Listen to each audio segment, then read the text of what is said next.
Because I believe that to have long-term readers, to build fans that stick around and come back and come back and come back, they're coming back for you. They're coming back because they like you as an author, they like what you're writing, they're going to start to get to know you a bit. That's something that we do more now than ever, right? Our readers see us online, they know us, they know what they think of us, and we have to think about how it translates, all those different things that we do, and it translates as a promise. Like, we are promising our readers that they are going to have a certain experience with us. They're going to interact with us and become satisfied. And so you don't have to be perfect as well, actually, as it turns out, which is really good. But the promise we make to our readers is really that we're going to entertain them in a certain way, right? We're going to tell them a certain type of story. We're going to tap into something that they want to learn about or some sort of escapism that they want to have. And we're promising them in our blurb, with our cover, with our title, that we're going to entertain them. Welcome to the Stark Reflections on Writing and Publishing podcast. There has never been a better time for writers. More information, options, and opportunities are available to you, but navigating these requires insight. Join Mark Leslie Lefebvre as he draws upon more than a quarter century of experience as a writer, a bookseller, and a trusted book industry consultant to explore and reflect on the writing and publishing landscape to help you make informed choices on your writer journey.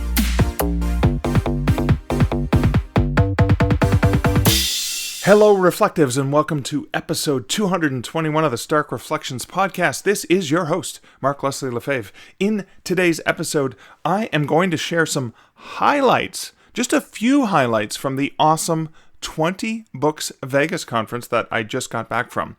You're going to hear clips from three different speakers on three different sort of topics. I wanted to cover the business of writing, a little bit more about the craft, which is also business related, and then of course social media, TikTok related. And that's coming up later in this episode. First, let's hear a word from this episode's sponsor. This episode is sponsored by Findaway Voices. Now, with much of the buzz from last week's announcement of Spotify acquiring Findaway, which is the mother company of Findaway Voices, I thought I'd read this from their blog over at blog.findawayvoices.com just to help you understand a little bit more about what's going on. So this is directly from the Findaway Voices blog. So here we go. Wide distribution. So Findaway Voices remains a wide distribution service, partnering with more than 40 retail and library partners globally. So when you distribute your audiobook with Findaway, you're choosing to go wide and participate in a healthy, broad ecosystem for audiobooks. This is something that makes Findaway Voices unique, of course, and quite powerful in the industry. And Spotify makes their wide distribution even bigger and better. Much like how Anchor, already owned by Spotify, continues to distribute podcasts widely, Findaway Voices plans to continue distributing audiobooks widely for authors. Now, about Spotify audiobooks. Spotify does plan to launch audiobooks, but it's still early, and the exact details haven't yet been announced. Spotify currently has no plans to offer audiobooks as a singular full catalog subscription, just as Spotify podcast offering differs from the Spotify music offering. The audiobook offering will pursue models that specifically fit listeners' and authors' needs. More details, of course, are going to come closer to the launch. But what I want to say personally, based on this news, is I saw a lot of authors in the community panicking and thinking, oh no, Spotify screwed musicians and they're not getting money for their work and all of those things. I don't see that as a play like this at all. Spotify wants to get into the game. They're not going to do it in the Spotify way. They're a major company. The way Rakuten purchased Kobo, they're a major company that recognizes a leader in the industry, and I long think that Mitch, the CEO of Findaway, and Will, the head of Findaway Voices, and all of the amazing people there, they're still going to be doing the great work that they're doing. Spotify obviously recognizes what they've been doing in the industry, how they've been innovating, both with distribution that they do for major publishers, as well as the distribution they do for indie authors and smaller publishers through Findaway Voices. So Spotify's recognized these guys are leaders, these guys have something good, and Spotify's invested in them so that they can expand into audiobooks in a more meaningful way, in the same way that Rakuten allows Kobo to do their thing the best way that they know how to do them, but provided some funding and some support for them, the same thing's probably going to happen from Spotify. Again, like everyone else, I'm just speculating. But I do know the quality from which Findaway was built and from which Findaway Voices has always operated. And I can't see that changing. All I can see is that they're going to have more power, more ability to help authors and publishers get their books out into a broader audience. And with Spotify audiobooks coming, yeah, there's going to be some streaming thing. That's inevitable. We're going to have that. With ebooks, we're going to have it with audiobooks. It's just a requirement, it seems, from the Netflix binging streaming audience for other media. So this is a way that the industry is going to adapt and evolve, and we as authors are going to adapt and evolve. And I say a huge kudos to Findaway. I would, of course, say this even if they were not a sponsor, because again, I would not have a sponsor of my podcast that I didn't believe in 100%. And I've long believed in the company Findaway and the company Findaway Voices. And so I'm eager to see how this new announcement, this new change, this new infusion of this powerhouse of Spotify is going to be a great opportunity, not only for Findaway and Findaway Voices, but also for us authors. So if you want to learn how you can leverage Findaway Voices as an indie author, you can check them out over at starkreflections.ca/Findaway. And in terms of comments from recent episodes, Stanley B. Trice commented on episode 218. That was John Gaspard on business, magic, and writing. And Stanley said, I enjoyed your talk with John. You seem to have a good relationship with him. Plus, I like John's humor and honesty about his cinema career that led to him being an author. Also, I'm glad you include other forms of creativity, such as film, in your podcast. I think all creativity is connected. Thank you so much for that, Stanley. I am so glad that you pointed that out. And yeah, that has always been an important aspect of this podcast for me, is I want to be inclusive of not just authors of books, but script writers and artists and other creators, musicians, all of those things. I've done my best to bring in guests from outside just the author community, because I know that as creatives, we definitely have lots to learn from so many other creative people. So thank you so much for recognizing that, Stanley, and thank you for the comments.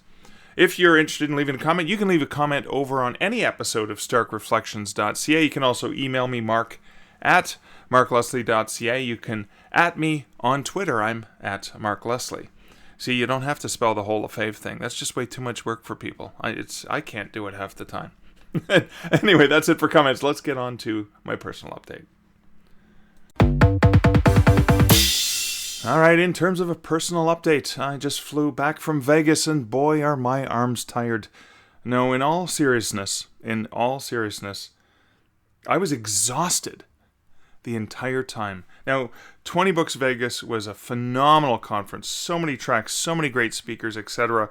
Yes, this episode is going to have a clip of just a few of them. I'll get into that in a bit, but oh my God, I didn't even get a chance to see many of them. I mean, a lot of the time I spent in Vegas was networking and connecting with other authors, which was, oh my God, it was so rewarding. It was so amazing. It had been 20 months since I'd been hanging out with authors in person. I think the last conference I was at, I had been in Vegas with Dean Wesley Smith and Christine Catherine Rush for a workshop. And then I believe right after that I was in Colorado Springs for Superstars writing seminars. And that was it. That was the last time I was doing in-person events. So February 2020. So I have to go back before I get into 20 books a bit more. I have to go back to being in New Jersey at the Liberty State Fiction Writers Conference, which was a wonderful conference with some amazing content. And I did get to sit in on several sessions there, although there were multiple tracks. And, you know, the problem again, like 20 books, was, oh man, I want to go to all three of them that are, or more than one at the same time. And so that's a great problem to have. But at the end of the day, when I was there to do the 2-hour keynote, I was standing in front of the entire room of the conference attendees, and I almost wept. I almost wept with the thrill and utter joy of feeling at home And seeing those people, those faces sitting there looking at me, when I started to talk and I started to get into my shtick and the stuff that I do on stage and some of the things that I share and some of the jokes that I know work really, really well, hearing the feedback from the crowd, seeing their eyes, listening to the questions that came in, I almost wept with gratitude that I got to do that again. I'm so lucky that I get to do that. And that was overwhelming enough. And then on the Sunday, I flew to Vegas. And boy, was I in for a culture shock, because here in Ontario, it's locked down pretty significantly. We've, mask mandates, etc. And you can't get into a restaurant, for example, without showing that you're double vaxxed. There's an app the Ontario government put out that you have the documentation with a QR code loaded on your phone, and they have an app that scans it to see if you've actually been double vaxxed or not. And if you're not, you can't get in. Can't get into movie theaters, can't get into restaurants, gyms, clubs, etc. And so I go to Vegas where, there's these red signs that say masks mandatory. And of course they have to say over your nose and mouth, because, oh my Lord, the number of mouth breathers out there. And I'm sorry, I don't mean to be insulting, but I can't understand how we could have been doing this for 20 months and people still don't understand that their nostrils are connected to their lungs. Sorry, I get pretty upset when I think about that. And I see people wearing chin diapers. It's like, great, well, what's the point? You're just pulling your ears down and it's hanging on your chin, or it's just covering their lips. It's not covering their nostrils. It's like, why even bother with a mask then? Anyways, sorry.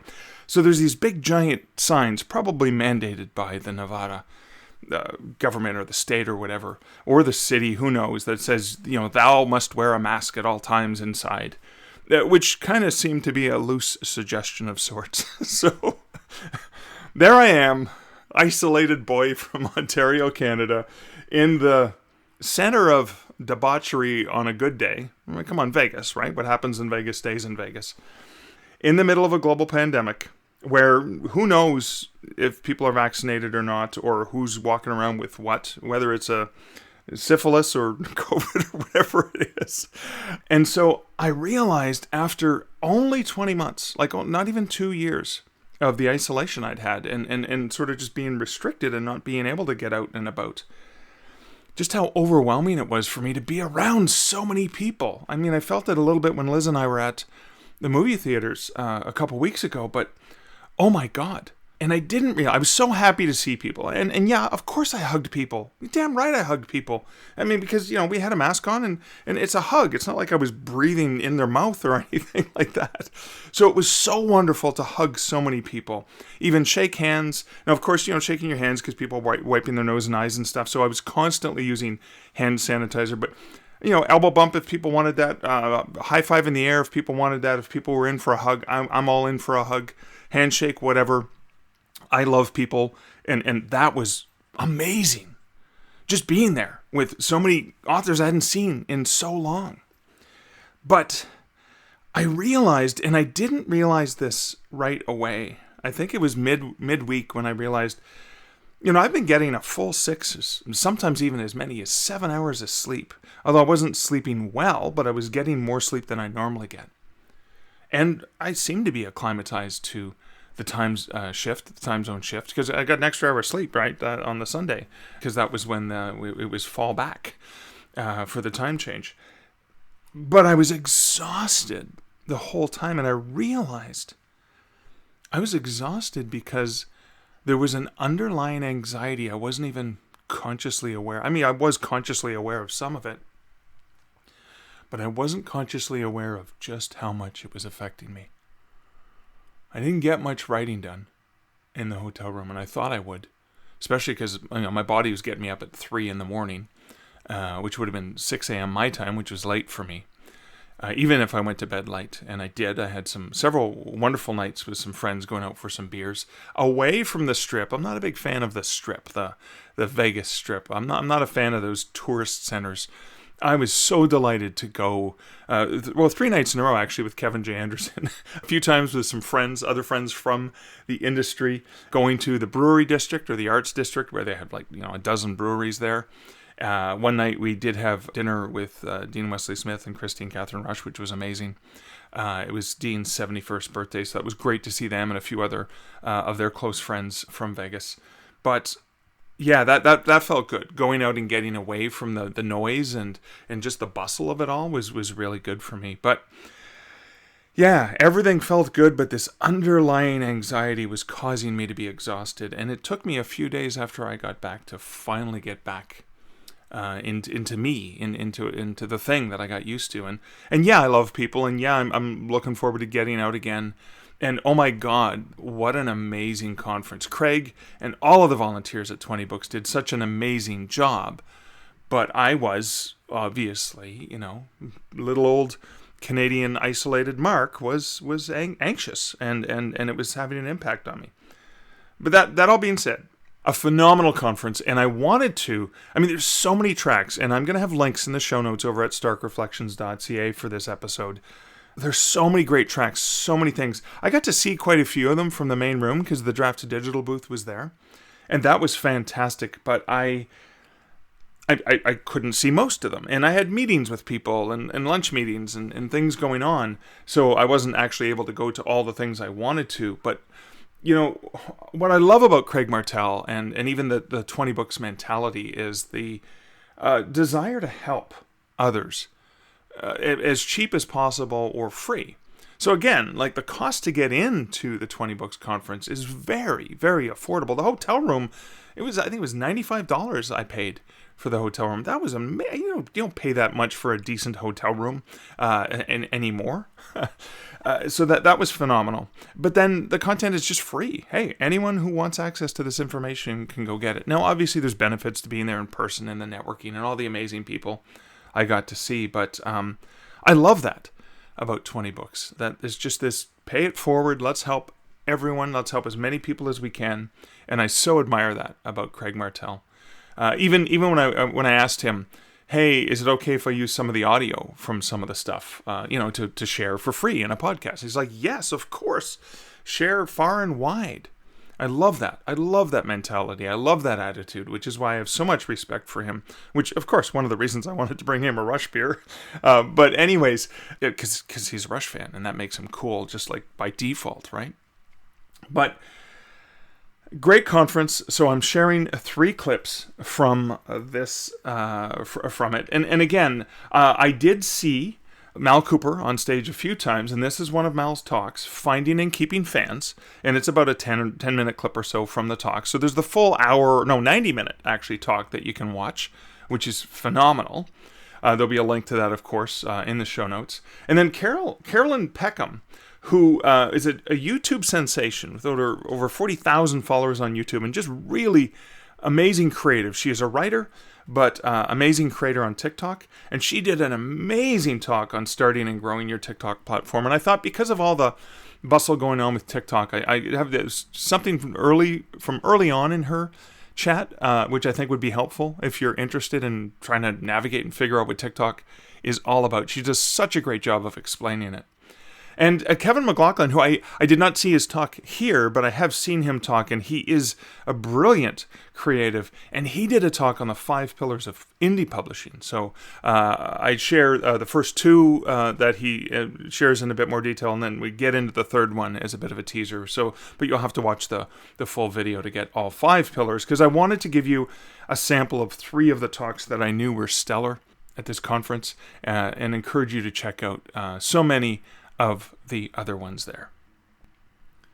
And in the final part of my personal update, I just want to say a huge thank you to my patrons of this podcast who support this podcast over at patreon.com, and a special welcome to Michael Howell, who just joined the small but powerful family of patrons who support this podcast. And Michael, who I had the good fortune to chat with at 20 Books Vegas last week. And I just want to say this, welcome, Michael, of course, but thank you, Michael, for joining the patron team.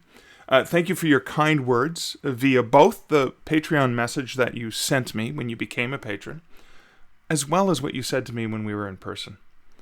You should know that when we were chatting in Vegas, you made me feel on top of the world when you mentioned how much you've appreciated this podcast. And so thank you for that. And thank you for becoming a patron.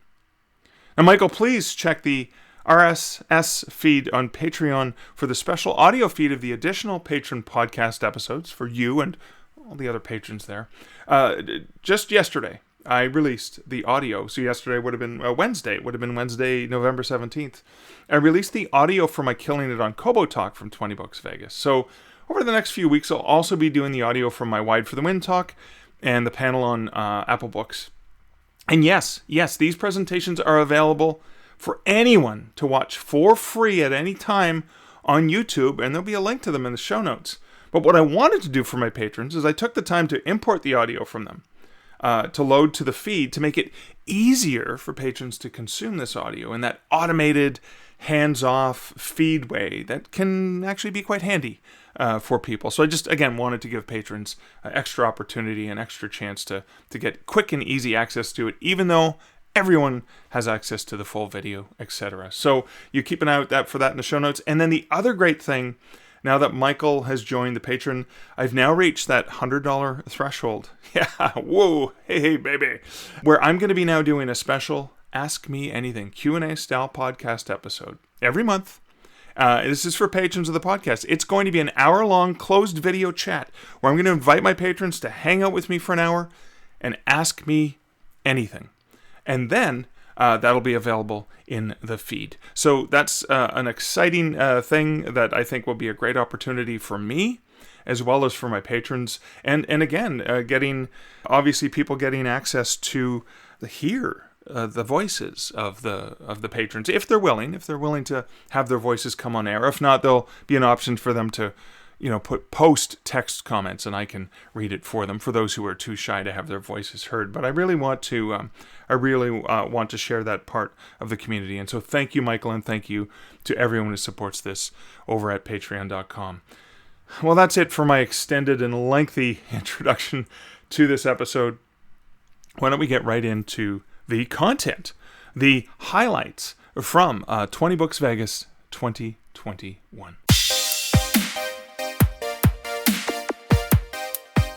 All right, so the question is kind of like, why do I combine like this fashion and this sort of ostentatious presentation with like because like my science fiction readers, just to give you guys an idea, they're like white men over the age of 45, and ironically, most of them served in the military, and they live in the southeastern United States, which is kind of wild that they still read my books, right? And you'd think that like my brand would kind of detract from that, but for the people that really like me, it actually doesn't. And the thing as well is that my brand is a lot more than just teaching authors and selling books. And I had to really understand my brand. And this was actually like quite the journey for me after I came out as trans, because I'm like, I want to be myself. Like I really want to be myself, but I don't want to like have it destroy my business to be myself. And I had to make some compromises, obviously. But I had to decide, like, am I going to let everybody know that I like wearing cat suits?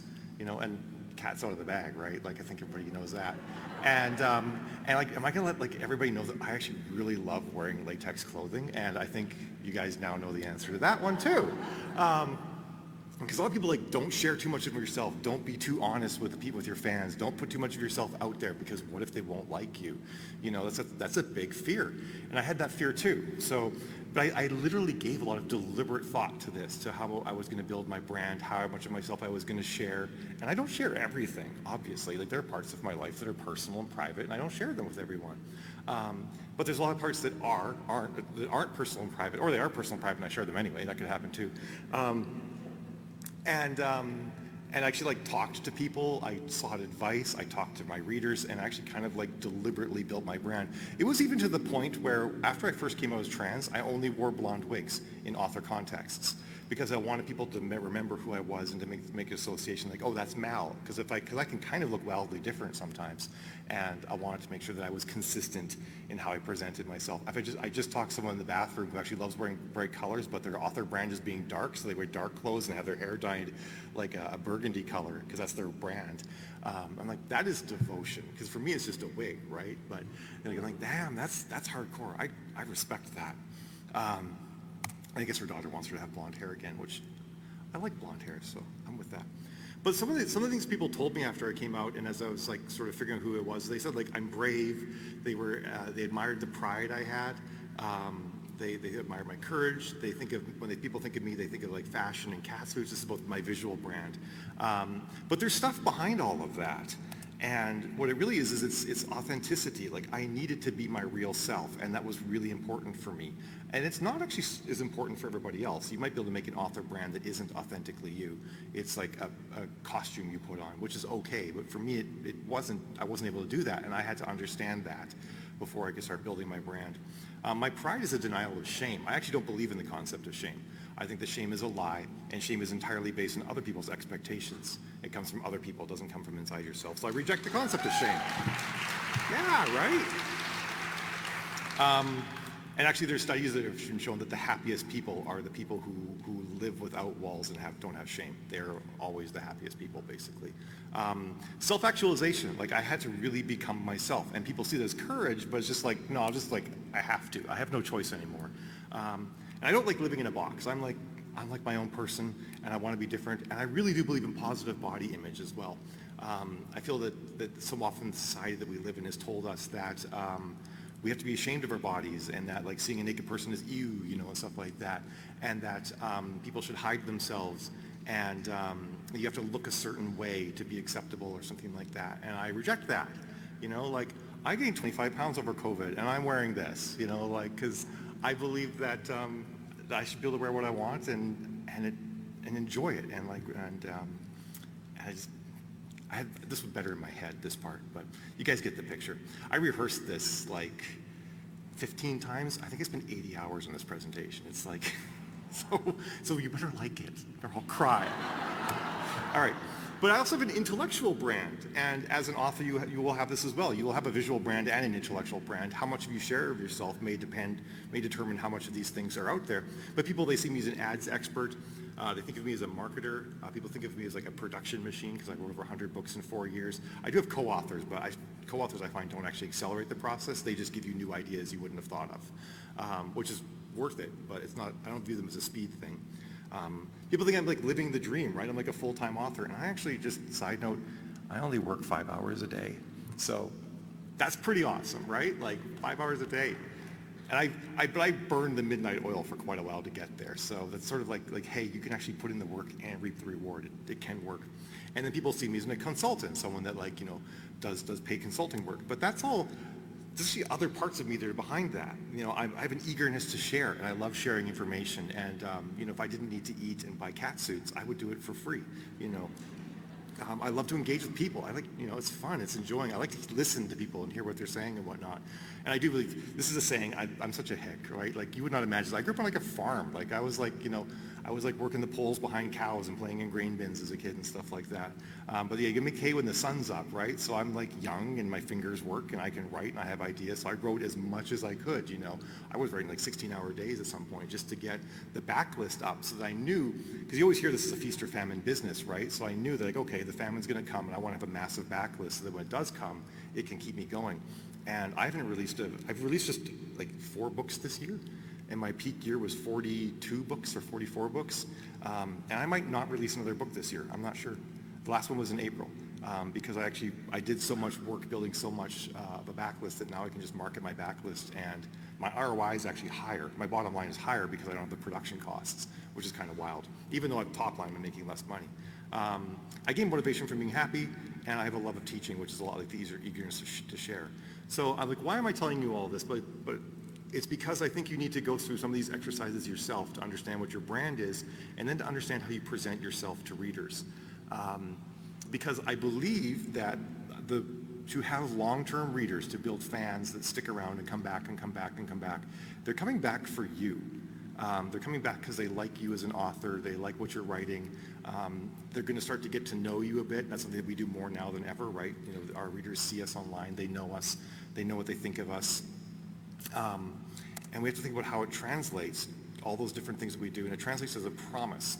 Like, we are promising our readers that they are going to have a certain experience with us. They're going to interact with us and become satisfied. We have a slide. I shouldn't have brought this slide up too soon. This is the wrong slide. Oh well, can read it and get ahead if you want. I'm always worried about that because sometimes I talk ahead of my slides and sometimes I bring up the slides too fast, even after rehearsing 12 times. And so you don't have to be perfect as well, actually, as it turns out, which is really good. But the promise we make to our readers is really that we're going to entertain them in a certain way, right? We're going to tell them a certain type of story. We're going to tap into something that they want to learn about or some sort of escapism that they want to have. And we're promising them in our blurb, with our cover, with our title, that we're going to like entertain them. Something I say in my consulting is like when I talk to authors about how you're selling things, like price really isn't the issue.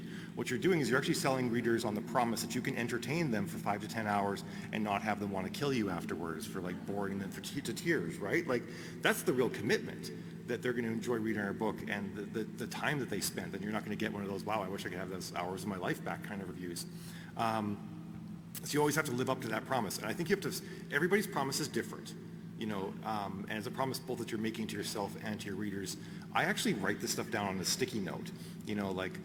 My books, one of the big things in my books is I basically write something like the A-Team, like a band of brothers kind of story, except they're all women, where like they always have each other's backs. They're always operate as a team. There's like very little internal conflict. The conflict's external, which makes it really good escapism because you know that you can trust that this core group of people are going to be together and be friends, and they're going to like weather all these different things happening to them. And that works as like really great escapism reading that a certain type of people like to read. So I make that really clear in my blurbs, and I maintain that promise in my stories. I know that if I actually put like bickering and infighting between my core team, I would actually be breaking the promise I have with my readers, and I would actually lose readership as a result.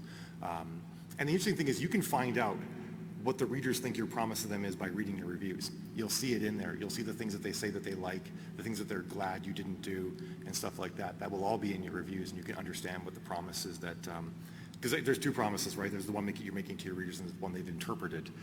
So it's always nice when you make sure those align. I remember one time I was writing, in my first trilogy I wrote, I had a group of colonists that were had left the solar system, and they were going off to start a new colony world, and of course things went wrong, because it would be a terrible story if they didn't, and they didn't get there. And I had no intentions of them ever getting to a colony world and establishing a colony.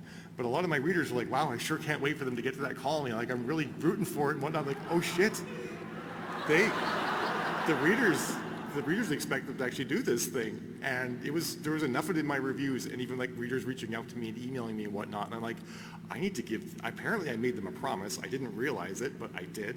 And I have to fulfill that now. So I actually changed the course of my series to make sure that that group of people actually got their colony, and they had basically they had their happily ever after in a way that I wasn't prepared to give them.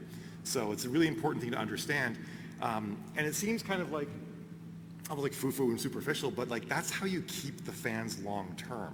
That's how you it's like how you take casual readers and turn them into fans. When they're like, oh God, like I really wanted this thing, and yes, I got it. The author delivered on their promise. They actually, brought everything full circle the way I want, versus like they left so much stuff hanging that I thought was going to go on, and it just didn't happen. Like, what the hell? So that's really important to understand. And then, like I said, you have to understand what your promise is on the author level, as opposed to like individual books or series. And I'm going to kind of dig into how you can kind of figure that out. And then I'm going to start using entirely different words for it all, but that's all right. This is the new word. This is the thing I came up with, and I spent like months trying to come up with a way to describe this. It's your meta story. It's the story underneath every story that you're telling. And in a way, it kind of like dovetails with Theodore Taylor's Universal Fantasies. I'm sure a lot of people have read that or been talking about that and whatnot. And she's thinking of it from the point of an individual book, but also as an author, chances are all of your stories are about the same universal fantasy. And I call it your meta story, the story that you're always telling underneath all the other stories. So I have grown my TikTok following to 40,000 followers, and I'm going to talk to you today about how I did that and give you some advice on starting out. So where to start? Really, you need to be an active member on TikTok. So if you're not even on TikTok yet, you need to download it and start using it as a social media. This is really important because TikTok is like its own little culture. It's got its own, like all the sounds and the trends and everything. So if you're not on it and you're not scrolling and using it regularly, you're not going to understand it enough to start posting videos on it. So while you're doing that, you want to learn from other creators and what they're doing. If there's any sounds that you particularly like while you're scrolling, you can just favorite those and think about doing some videos for yourself. So keep an eye out for trending sounds, hashtags, and effects. So anything that keeps coming up again and again and again, that means it's trending. So you can save it and start thinking about how you might use it in a video. So the For You page is essentially like a home page. So you can find it here. So this is what the home page essentially looks like on TikTok. If you click that button, that'll take you to your For You page. And TikTok will just essentially throw shit at you when you first start out, and that can be kind of confusing, and you think, why is this, like, what is this, what's going on? They'll show you like teen thirst traps, and you'll see like dance videos, and you'll see like cute dogs. Essentially, it's going to learn what you like, so as you use it, just keep liking videos that appeal to you. In particular, you want to be getting on like book talk. So to kind of speed this process up, I would suggest searching book talk or books or hashtag romance books or hashtag thriller books, whatever genre that you write in, and then start liking videos under those hashtags.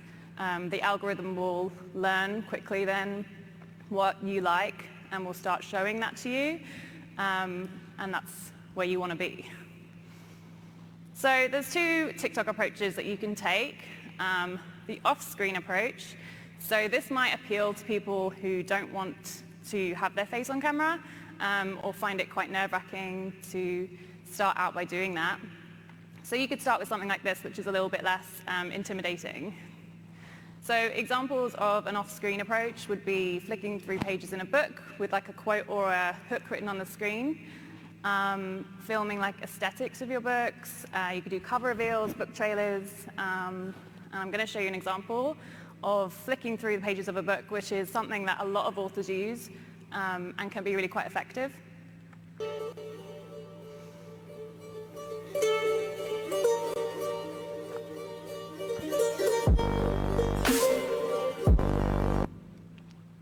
So this got 2.5 thousand views. It's obviously got the cover in it. It's just a really simple, effective way to get across what your book is. And I'll show you an aesthetic as well. If you go down in the woods today, you're sure of a big surprise. If you go down in the woods today, you better go in disguise. So obviously, again, fairly simple. This is using an autumn filter, which was trending on TikTok recently during like the Halloween period. So this, again, is quite simple, a bit more complicated than the first one, but again, you don't have to be on screen, and you can get a bit creative with it if you like doing like pretty aesthetics and things. So that one got 8,000 views. The advantages, obviously, of these is that if it does make you uncomfortable, then you can keep your face off screen for now. They can be really effective as well at driving sales. So they are less personal, which is a really big disadvantage on TikTok because you're not going to get any FaceTime with like your readers or your followers.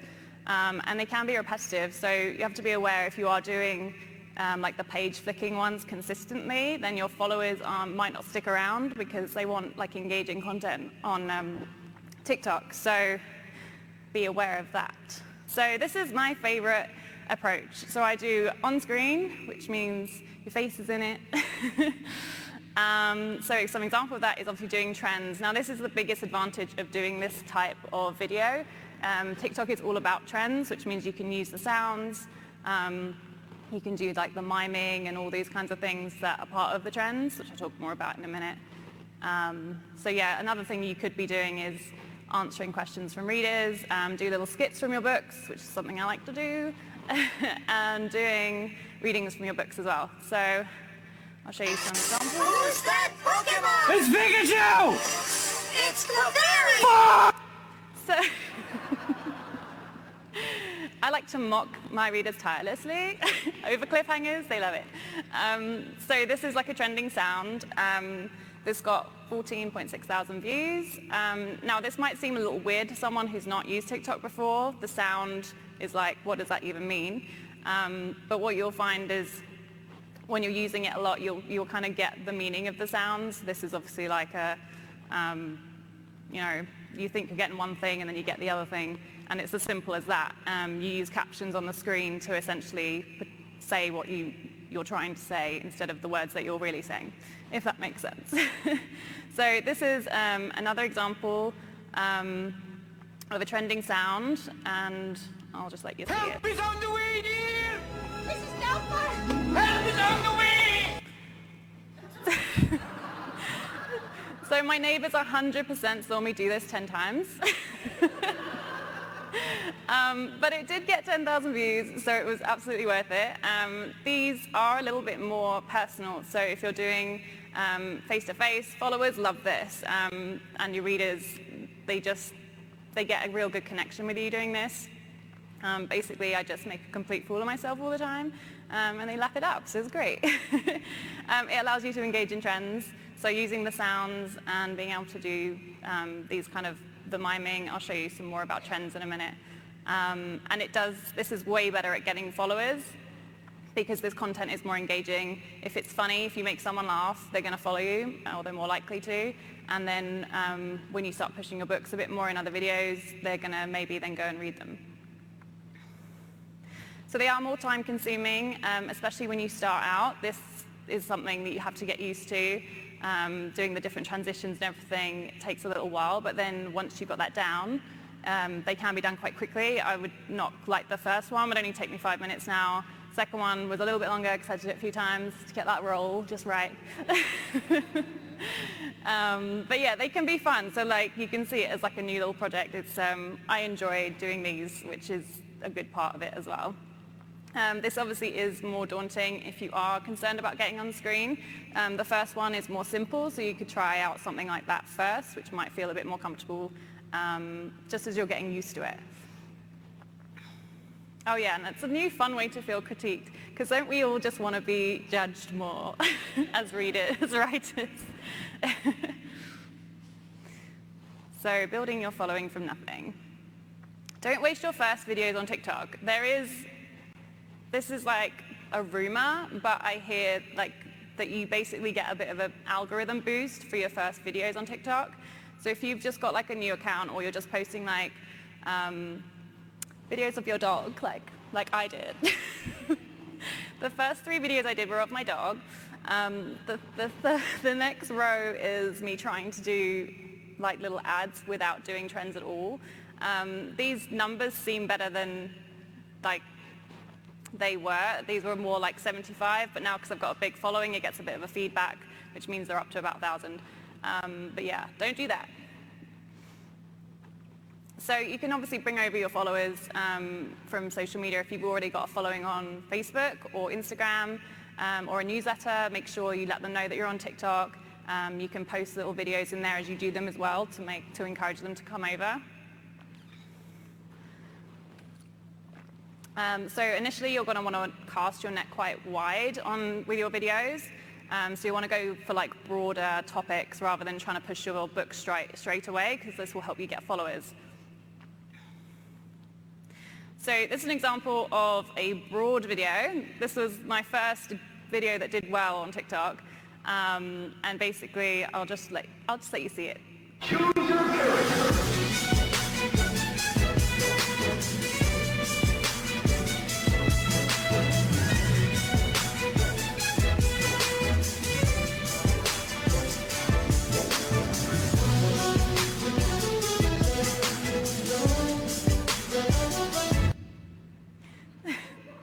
So essentially what this is like, is if you're in a game and you're picking an avatar and scrolling. So that was a trend that was going on TikTok at the time with this sound. So I applied it to readers. All the books in the video are mine. But I wasn't pushing a book. So this got 9.5 thousand views. And the followers started really coming in then because they liked the video and they wanted more of that sort of content. So yeah, it did pretty well. I used broad hashtags, so just hashtag books, book club, book clever, and then I think I did a few that were just like genre specific, like hashtag romance books, just to basically throw them out there and just start to get your pool of followers going. So this one was a bit random. We basically were really unorganized and had a party that was going to go on in our Facebook group, and we forgot to tell everyone about it. So we did this little video, and it wasn't even supposed to go on TikTok. I just filmed it on TikTok. I posted it on there, and then put it in the Facebook group. But this is what happened. Got a So I'll show you secret, can you keep it? Swear this one you save. Better lock it in your pocket, taking this one to the grave. If I show you, then I know you won't tell what I said. 'Cause two can keep a secret if one of them is dead.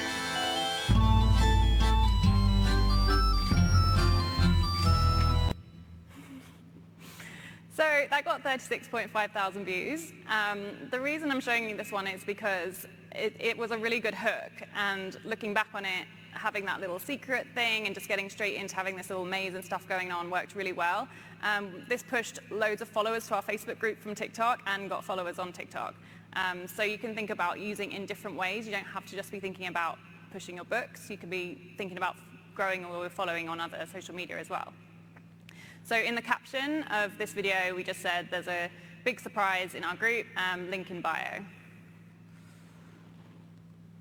So you don't get to have a link in your bio unless you have 1,000 followers on TikTok. That might seem daunting, but it is quite easy to grow to that level once you're posting regularly. I use a link tree, which is basically this website. And what it does is once you click on it, you get a whole little list of your links there. So you can build that on the Linktree website. You can have all your books there, and then we put our Facebook reader group there as well, which means we're always getting new followers over to our other social medias. So before this, if you don't have the link in bio, this is what you can do, and this is what I did. Although I didn't realize for really too long that you could actually do this. So you can put a comment with the book that you're talking about, with where to buy it basically, and then just hold down on that comment and you can pin it. And that will be at the top then when anyone goes on that video and looks at the comments. So TikTok is all about trends. This can be sounds, effects, or hashtags, and this can be combined with dances, miming, or any other action really. It's a bit random. You will see. So they can basically be twisted to promote your books. Once you find a trend that you like, you just need to kind of get creative with how you can apply that to your book. So obviously, you really need to be spending a lot of time on TikTok to find these trends. Trends basically pop up and disappear very quickly. So if you're not using it as a social media, you're going to find it difficult to know what sounds to use. So if you're on there, then you will see what comes along. It can literally go within 1 or 2 weeks. The trend can be up and gone. So you need to be kind of on it and ready to jump. So you finally found a sound that you like, and it's trending. So what do you do next? So this is, say you've come across this video on TikTok. You can just click the little sound button here, which will take it to you here. This will show you all the videos basically trending within that sound. I actually just picked a sound randomly. It wasn't a trending sound, so. But you just press this little button, add to favorites, and then when you go to make your video, it will be stored here in your favorites, so you can just be able to use it straight away. So what I do is I just save anything I like while I'm scrolling on TikTok, and then you can go back later and you can find them. Been doing this for, like a little over a decade now in terms of the publishing part of things. And I've been full-time at this for about 4 years. So today, I'm going to be going over the 5 pillars of publishing, which is basically the fundamentals. If you can master these fundamentals, then you pretty much have a 100% chance of success as an indie. Okay, yeah, this is the secret sauce here, folks. That's okay, don't worry. There's actually a lot of work involved too, so. All right. Success at writing and publishing is challenging. It's hard, but we can make it easier. There are 5 basic principles which, if managed successfully, boost our odds of success. This isn't the only model that can achieve success, but it's a good one. So that's important to keep in mind too. There's lots of ways to the top, and there's lots of different tops. So this is one of those things where you're going to be able to take away from it the pieces that are going to work for you and leave the pieces that don't behind. That said, I've never seen someone master all 5 pillars and fail to make a living from their writing. Not in 10 years of doing this. I have not seen a single person master all 5 of these elements and fail. So it is a good road, even though it's not the only one. The more of these we gain mastery in, the stronger our overall chances of success become. So, for instance, somebody might master 1, and then they get really, really lucky, and they go out and they sell a ton of books, and they're highly successful, and they don't really understand exactly why. And then you have somebody who maybe has mastered 3, and that's somebody who has a really good chance that anything they launch is going to actually do okay, and they're going to have some successes and some failures, and they're starting to learn what is working and what's not. And then you have somebody who's mastered all 5 pillars, and that's the sort of person who very rarely does a book not do well. Now, they might have some books that do great and other books that do, yeah, okay, good. But they very rarely have books which flop or fail because they've mastered the fundamentals. And that's what we're going to work on today. The first pillar is storytelling. And I put this one first because this is key. If you don't have the storytelling down pat, everything else falls apart. You can try and market a bad story, and you can actually get people to buy it, but they're not going to buy book 2. They're never going to come back and read your other books. So storytelling is the most important of the fundamentals. It's not about grammar or spelling. It's not about purple prose. It's about taking readers on a journey and capturing their minds. It's also about creating an emotional resonance between you and the prose you're writing and the people who are reading it. You want them to feel something. That's one of the keys to making storytelling work. Why just good? Why do you think just good? Good is enough. It doesn't have to be great storytelling. There are tons of good books which have done excellent on the marketplace. Now, should we always strive to do excellent? Sure, absolutely. I mean, I want to write a great book, right? I want to do great storytelling. And we're always learning, and we're always working on trying to reach that next level in everything. But good is actually good enough. It doesn't have to be perfect. I think Craig had a great talk on perfection being a problem in this business, and he's not wrong. Sometimes people push so hard to do everything perfect, they don't want to release the book until it's flawless. And the truth is, none of our books are flawless. I'm 75-ish books into my career, and my books that the book I'm publishing tomorrow is not flawless. It still has some rough edges. It will still not be as good as something I'll write 2-3 years from now. Ideally, we're always learning and always improving. You want the readers to fall in love with the characters. You want them to turn the page. One of the best kinds of reviews that I ever get is the one that says, I stayed up all night reading this book. I couldn't put it down. That just makes my day when I hear that stuff. You get them to turn the page, and you've got them hooked. They'll love you. They'll come back for more because that's what they're looking for. And like I said before, we want to be getting better all the time. The second pillar is packaging. I originally split this off into 2 different pieces, but I've merged it now into packaging. And packaging includes a bunch of different stuff. It is just the art of producing a professional-looking product. Our ideal goal should be that our books wouldn't look out of place on a Barnes & Noble shelf, or pick whatever bookstore you want. We want to produce product that looks just as professional as all of the New York City big presses. We want to produce product that looks like a book that readers are going to want to buy. Packaging includes things like formatting, the interior, cover art, and book description. other elements too, like Amazon just added their A+ content. That's a piece of the packaging now as well. You might see some authors using editorial reviews. That's a piece of packaging as well. So there's lots of little pieces to it, but there's two core elements of packaging which drive what AIDA, A-I-D-A, attention, interest, desire, and action. AIDA is a common marketing term, and we're going to be talking about that a little bit in this pillar. Covers are more than just pretty art. The purpose of this cover is to convey the story idea. In the AIDA setup, it's to grab their attention. So they're scrolling through Amazon looking for their next book. You want something that grabs their attention, makes them stop, and makes them click. Not only that, but you want the image to convey the story. So you look at an Avengers movie poster. You know what it's about. Everyone can look at that and know instantly what it's about without, in 2 seconds. Look at movie posters for horror films.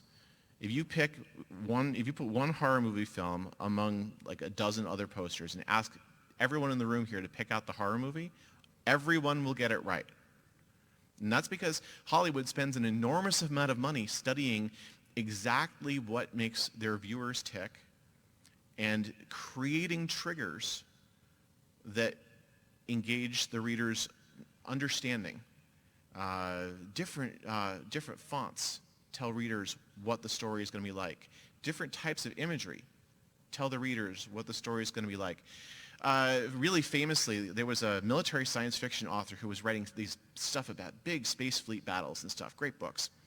And every single one of his books, this back in the 90s, every single one of his books had guys in power armor, like Space Marine type guys, on the front covers.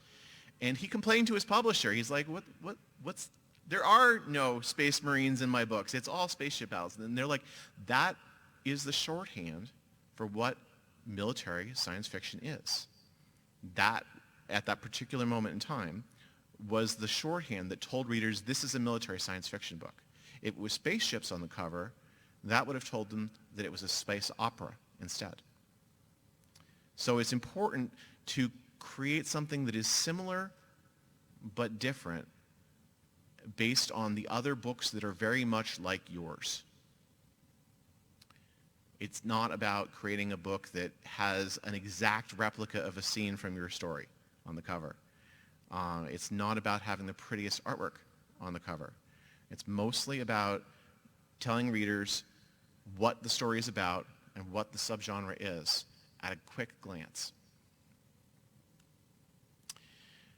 And I just went through all of that. All right. Packaging, sales description. We've got their attention with the cover. So now we need to get their interest. Descriptions are those bits about the book on the back cover. They're crucial to acquiring readers, especially in today's world where everybody's buying off of Amazon. And that description is the thing that turns the click into the buy.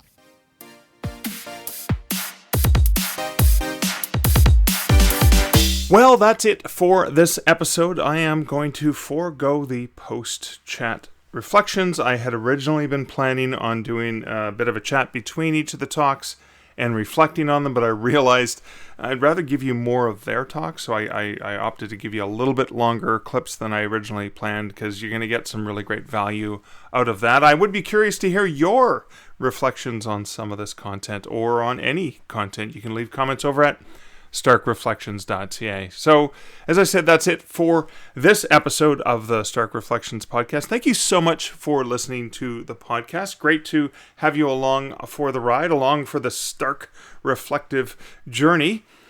If you want to support this podcast, you do not have to become a patron. I would appreciate you leaving a review on the podcatcher of your choice, or sharing this podcast with a friend that you think would find value in it.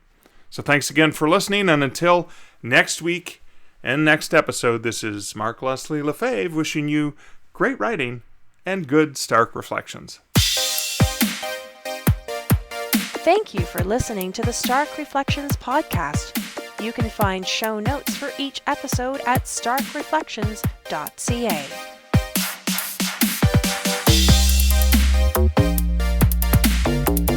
The music for this podcast, Laser Groove, was composed and produced by Kevin MacLeod. Check out more of Kevin's great music at incomptech.com.